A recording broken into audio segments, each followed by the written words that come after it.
All in Sports Network. We love sports. It is Tuesday, November 4th, here on your daily fix for all things Texas Longhorns. I'm Tanner Carlson. That is Jake Jimerson, and this is All In Horns, presented to you by Rogue Sports Network. And the Texas Longhorns drop their season opener to the Duke Blue Devils 75-60 at the Dick Vitale Classic, the first annual Dick Vitale, the Dickie V Classic. And so, yeah, super cool that we got to see a Dickie V game to start the season off. It was a big game against Duke. You had the number one player in the nation, Cameron Boozer, son of Carlos Boozer, who, by the way, was watching a Boozer with a full head of hair looked strange to me, just weird. So, but no, we'll dive into this game, give you our immediate reaction of what our thoughts are about this game. And obviously we did not have an episode earlier today because, well, we were doing the immediate reaction of this game. So, Jake, I'll start off here and kind of give my 2 bits of it. I thought this team fought extremely hard. Now, it looked and felt like first game of the season. You saw a lot missed shots, missed open looks, slow rotation defensively, miscommunication of, who's taking who on the screen, on the switches, things like that. Saw a lot of, slow rotations. First game things that you can go back, look at, be like, guys, we know what we're doing wrong here, right? Let's fix this. But in terms of turnovers, also a really big kind of standout stat to me for Texas in terms of things that hurt them, whether that be travel violations, offensive fouls, things of that nature.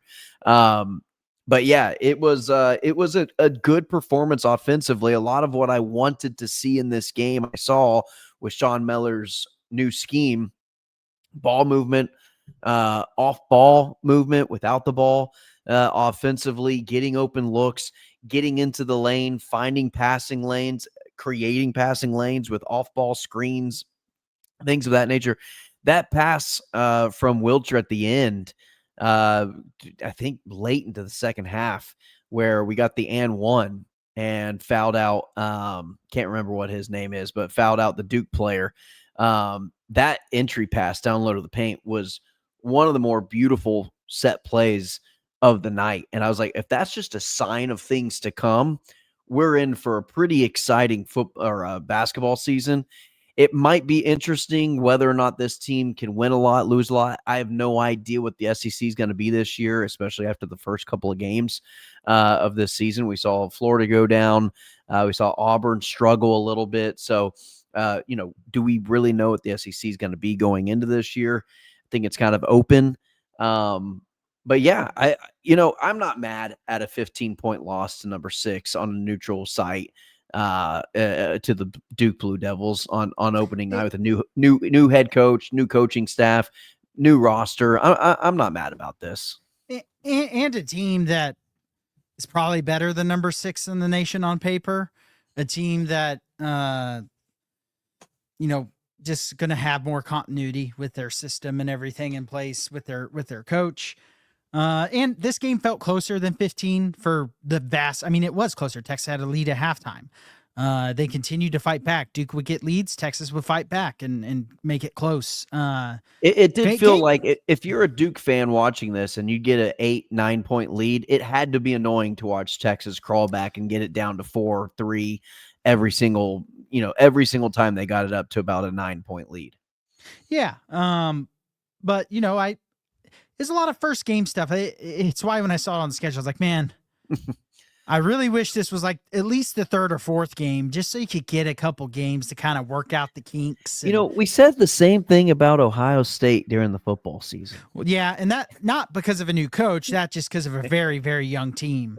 Yeah. But this one being because actually more continuity player-wise than the football team, but obviously lacking the time together on the court, because Weaver was hurt a bunch last year. Mark was hurt a bunch. So even though a bunch of these guys played last year, they didn't play together hardly at all. In fact, that was a big talking point during last season of when trying to evaluate Rodney Terry was going, well, they really haven't had like a starting lineup that's been the same the whole season, it feels like. Yeah. And so there's continuity as far as guys returning. returning, there's not really continuity as far as minutes played on the court in a game setting. This game kind of went exactly like you and I said it would. We thought Texas would hang in it. We thought they would fight. And we just thought Duke would be too much in the end. Things that surprised me. Because the flow of the game was kind of what I expected. Ugly game. First game, big matchups. Especially when you have someone breaking in, a new coach, and you're going from having no offensive system to having an offensive system. There's going to be a lot of just kind of screw ups and kinks and turnovers, turnovers was the big disappointing thing in the night. That lost them this game. But they out rebounded Duke. They kind of dominated the glass in this game. There's a reason they got 7 more shots up than Duke did. They shot free throws very well. They got a big man who can shoot free throws. Well, especially on the offensive glass. 18 offensive rebounds to Duke's 11. That's big time. Yeah, Duke had 3 more defensive rebounds, but that's what happens when you get more second chances. Yeah. And they did get 10 turnovers off of Duke, which is, I'd be happy with that number if they just turned it over less.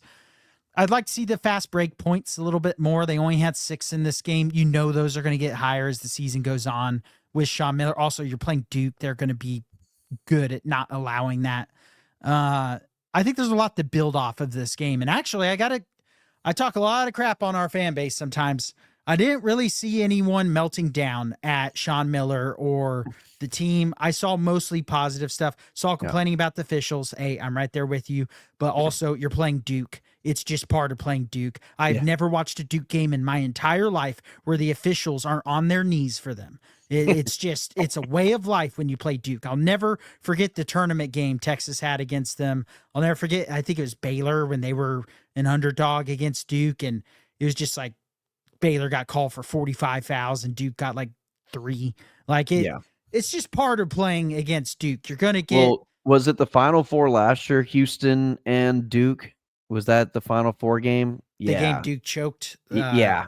But it felt to me as though like Houston was they were trying to claw their way back because they were in foul trouble and Duke just kept getting free throw attempts, things of that nature. So it's the life of play. KU is the second biggest favorite of refs. Duke is number 1, though. Those are the 2 teams that's just like when you play them, you just got to lay down and accept, like, hey, we're going to have to beat team and the officials tonight. Well, I gotta put Purdue up there. And I don't know if that's a Zach Edey thing, but it feels like Purdue always wins It felt like a Zach Edey thing because the way they officiated him was just, it was impossible. Because that Texas game, I think 75% of the fouls on Texas were on Zach Edey just turning and shooting and just foul. Like, hey, now Texas has a big 7-footer of their own who can also shoot free throws. Matas, Jake, I just think I'm just going to call him Big V for now until we can figure out exactly how to. They said it multiple times on air tonight, and I'm like, I still can't I read it, and it's pronounced differently than how I'm reading it in my head. I can guarantee you.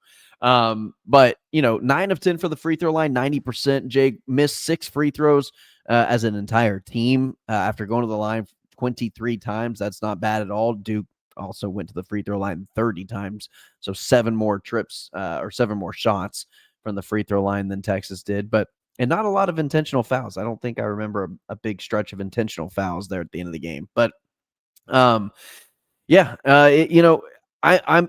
pleased. I thought Jordan Pope, he obviously, if you look at the stat sheet, he, second in the team in scoring or tied for first with 15, but he went 3 of 10 from the field.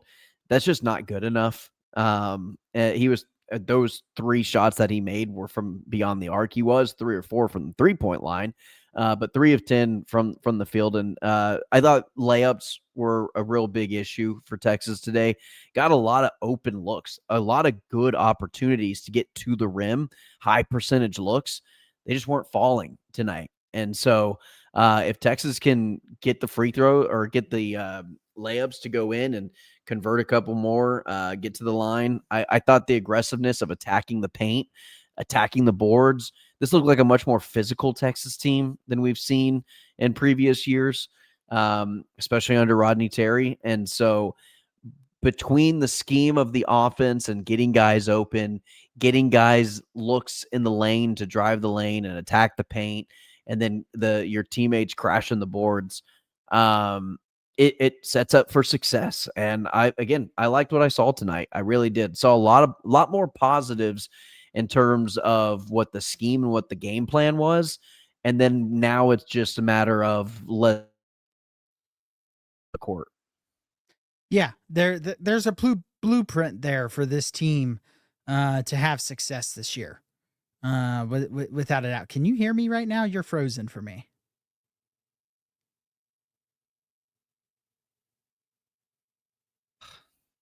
I got you. Keep There we go. going. There we Yeah. go. We're back. Yeah. I wasn't sure if your laptop went dead because you don't have it. No, plugged in I've again. got it, and for whatever, I've got full bars and everything. I don't know why the signal's going out, but anyway, yeah, we're good now. Okay. So yeah, there's a blueprint there for this team to be a good basketball team this year. I'm excited to see, even though they don't really have a ton of tough games coming up. I think that's going to be good. They can work out things in the system. Not all of them might look pretty, but they do have FDU, the fair dick, here in a couple games, and I'm ready to see that showdown. But I had to do it. I saw it on the schedule. I'm actually looking forward to the smaller games for Texas, so I can see this team operate the way the way that Sean Miller intends it to run. Yeah, I mean, you got 4 games that you should win easily, even if you don't play well. And just they play the Chiefs. Yeah, that's just Kansas City. It's like the Kangaroos or something. I wish it was here. The Roos. I do love their logo. I see it all over the city because people go there. I wish that I have some people in my office that went there. I'll have to talk smack when Texas beats them by 40. But they got 4 games they should win easily, and then they got Arizona State, Virginia back to back. That's 2 power conference teams. We'll know more about them come that time. I honestly don't know if they're going to be any good this year. They're typically tournament teams or bubble teams at the least, especially Arizona State's typically bubble. Virginia's typically in. Then they got Virginia's starting the season off unranked, so it tells you anything of where they're at this year. But again, that doesn't mean a whole lot. No, I don't take anything into preseason rankings, especially in college basketball. But then you got UConn, so that it's a better non-conference schedule than it was last year. They have some tougher competition. Last year it was really just UConn that they played, and that was the most pathetic game I've ever seen in my life, where they just never got a rebound. So that was one thing I really did love seeing them be able to rebound. We have not seen a Texas team be able to rebound consistently since Chris Beard, since his final year, I guess, and that still wasn't a great rebounding team. They have a true big man, and you and I have been begging for that for a long time. Swain, I thought, looked really good, especially in the first half. Don't forget, I'm pretty sure he's the one who didn't play all last year because he was injured, and now he's coming back, and so hopefully this team can just use these next games to get rolling and hopefully take down an Arizona State and maybe a Virginia who could be ranked by then. Who knows? And then we'll get another kind of measuring tape game against UConn, because that, and I think that game's on the road as well, like actually at UConn. Yeah. But yeah, I'm looking at the schedule and stuff, and like you said, Jake, you've got at least 3 more really competitive, should be good non-conference games before you start into the conference, and then you jump right into Mississippi State. Again, that should be a game where Texas starts off SEC play on the right note, and then you go at Tennessee, at Alabama, and so and then SEC is going to be the typical gauntlet that it. Well, I don't know if it's going to be the typical gauntlet, but it's going to be a tough, conference schedule. That's a nasty first 2 road games in the SEC. Oh yeah. I did check that UConn game. It is at UConn, not a neutral site. So that'll be a great I'm really happy they have that game. So That they should can get you ready for conference that. play. That's your essentially one non-conference road game. I mean, tonight was essentially a road game because it was not far from Duke's campus, but that will be a true road game, college environment, and they're going to need that before you go on the road to Tennessee, to Alabama, in back-to-back games. We saw last year how SEC basketball environments have evolved from what they used to be. People are buying into basketball, and I think it's because SEC fans see how much they're paying for football NIL and go, wait, I can get a really good basketball team for 20th of that cost. Yep. And you're seeing the Ole Misses of the world, the Mississippi States, who wasn't bad last year, the world, kind of step their game up. So yeah, The BYUs of the world. Yeah, BYU, they look really good. I think they're going to be a pretty good team this year. I really do. Yeah. But so, it's going to be, I think it's going to be a lot more fun of a basketball season next year. I think this team will be better than last year's team too. they'll be more watchable. More watchable. I think they'll be more squarely in the tournament, not having to make some SEC tournament run to even make the tournament. Because I just think they're going to get better and better as the year goes on. I'm sorry. I'm a purist. I don't count the first four in as a tournament team. It just doesn't really count for me unless you're in the field of 64. Tournament run was fun. Beating A&M's one of their best basketball team they've ever had. Yeah. 2 out of 3 games with one of the worst Texas teams I'd seen in a long time. Was nice. Was quite satisfying. Yeah. I'll give you that too. All right, Jake, let's talk about Underdog, and then we'll be right back. Football is back, and Underdog is the best place to make picks and win money all season long. Playing on Underdog is easy. Just pick whether your favorite players will go higher or lower on stats like touchdowns, receiving yards, interceptions, and more.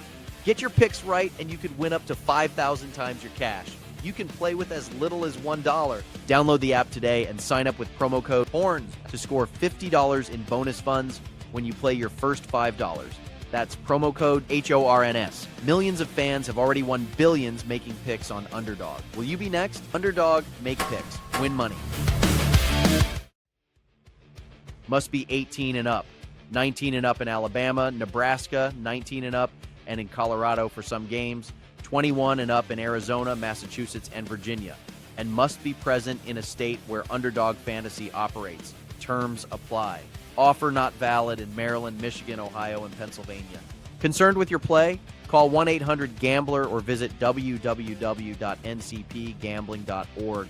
In New York, call the 24/7 HOPE line at 1-877-8-HOPE-NY or text HOPE-NY. That's 467-369. See assets.underdogfantasy.com/web/play and get terms _DFS_.html for details.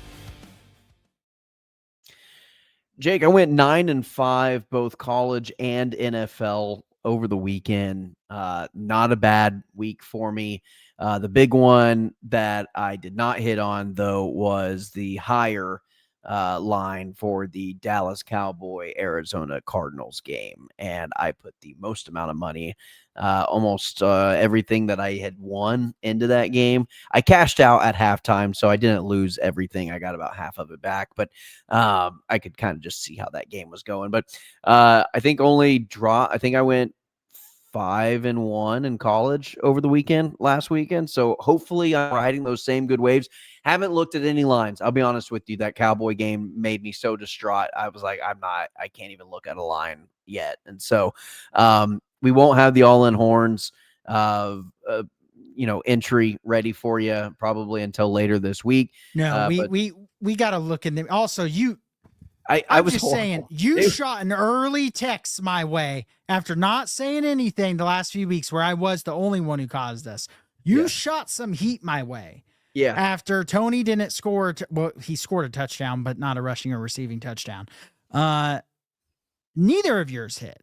Neither. So neither let's be easy on pointing the blame when your two hadn't even gone yet. Like I cost everything again. Yeah. No, I handed up the first 2 times. I still think those were good calls. Both of them just so close. I can tell you what. I'll tell you this much. When it comes to the team lines, whether it be the point totals or the spreads, whatever it is, outright winner, loser, I am pretty solid on those picks. I'll say that I'm probably shooting around 70%. When it comes to individual player entry, higher, lower stats, I'm awful. And here's my problem is I picked 3 of them about on every single entry. I've got about 3 of them, and I hit 2 and I'll miss 1. Almost guaranteed. Almost guaranteed. So again, this is all for fun for Jake and I. We do this with, I'm talking $5, $10 bets, from time to time. And so if we're really confident, we'll get a little frisky with it, but then I immediately back out whenever I realize it's not going to win. So yeah, it's one of those things that do it responsibly. If you're going to do it, have fun with it. Don't be putting your children's future on the line or college funds or mortgage, groceries, anything like that. Just have a little skin in the game. Just to have a little skin in the game on a Friday night game or Thursday night action.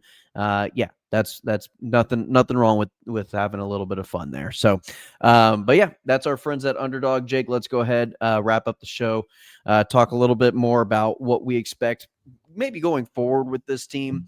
Again, I'm just really eager to see when we're not playing Duke, who's probably going to be trying to make a run at another Final Four this year. I don't think that this team is at that level, but I would love, like you mentioned a little bit before, I'd love to see them competing for a 6-5 seed-ish range going into the tournament. I think that's somewhat realistic expectations. I think a 5 seed's pretty reasonable. I mean, it's 5 or 6 seed that puts you in top 20, top 25. Top 20, top 25 range. And that's ultimately what I think this team should be, is a top 25 team, assuming health and things like that. Basketball is just not a sport where you can take a bunch of injuries and be good. Just depth is just not like it is in football. I mean, every sport's tough when you have injuries, but especially basketball. But yeah, I hope this team stays healthy, and I'm excited to see how they kind of grow over these games that should be easier wins. And I like how the schedule kind of lines up in the off season or non-conference to you get your cupcakes in, which you need in basketball, but then they also have some power conference teams sprinkled in. I think at really good times and spacing. And playing in the Maui Invitational is fun. Outside of Duke. Outside of Duke, that was the poorly timed first game of the season. Yeah, and you have UConn as just a regular scheduled non-conference game, non-tournament game, but Arizona State starts the Maui Invitational. So if you win that game, that's right. You're probably going to, if you win and get past Arizona State, that also is probably going to elevate you to playing somebody else, whoever is on the other side of that bracket.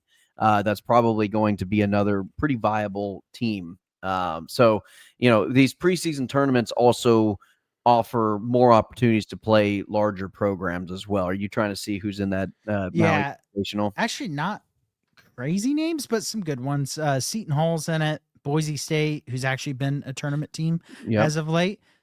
Creighton, USC, NC State, who's also a pretty good basketball team. Hey, Creighton's ranked this season. Creighton's a solid team. So I'll be excited for the Maui. That's a tournament I really think that Dallas could Dallas?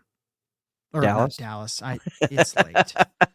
We had 2 podcasts. It's late. It's really hot down here for some reason. You start getting sweaty. That's a tournament I think that Texas could have a chance to win in. Win the whole thing, and I'd like to see them competing to win that tournament. I feel like the years Texas has played in the Maui Invitational. Oh, that's not Creighton. That's Chaminade, which gives me PTSD. Because Texas lost to Chaminade in the Maui. I was going to say, was that the Shaka or was that? I think that's Shaka. I think it was before Beard. It was definitely before Beard.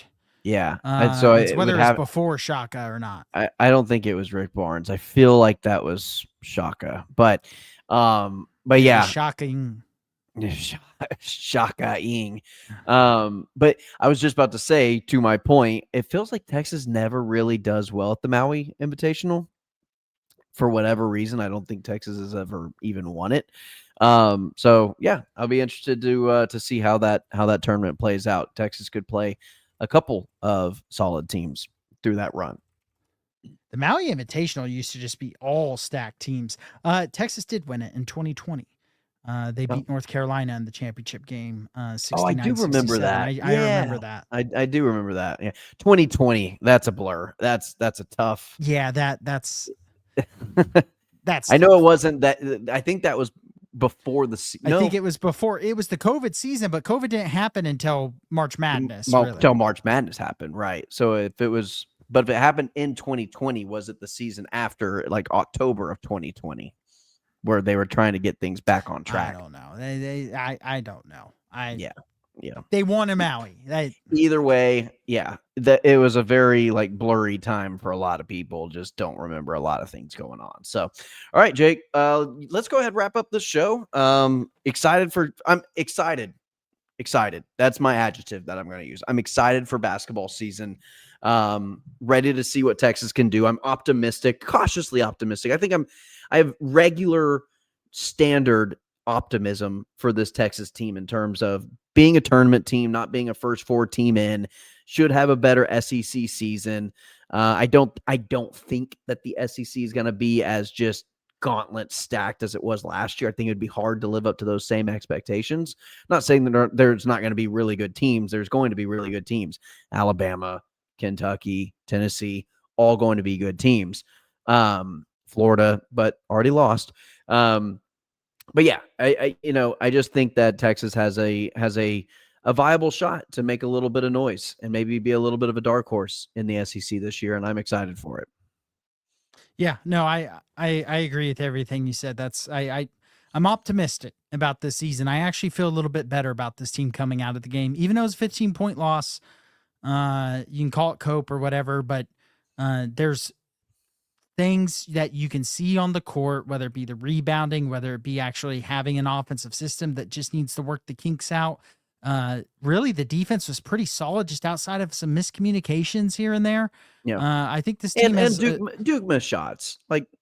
Duke missed a lot of. Yeah, both teams look like they were playing their first game of the season. Yeah, if this was the 10th game of the season, I'd have been a little more disappointed. But as a first game of the season, essentially on the road, I'm excited to see where this Texas team can go and grow from here. All right, that's going to do it. Please like, share, and subscribe to the channel. That's Jake Jimerson. I'm Tanner Carlson. As always, ladies and gentlemen, hook 'em. All in Sports Network. We love sports.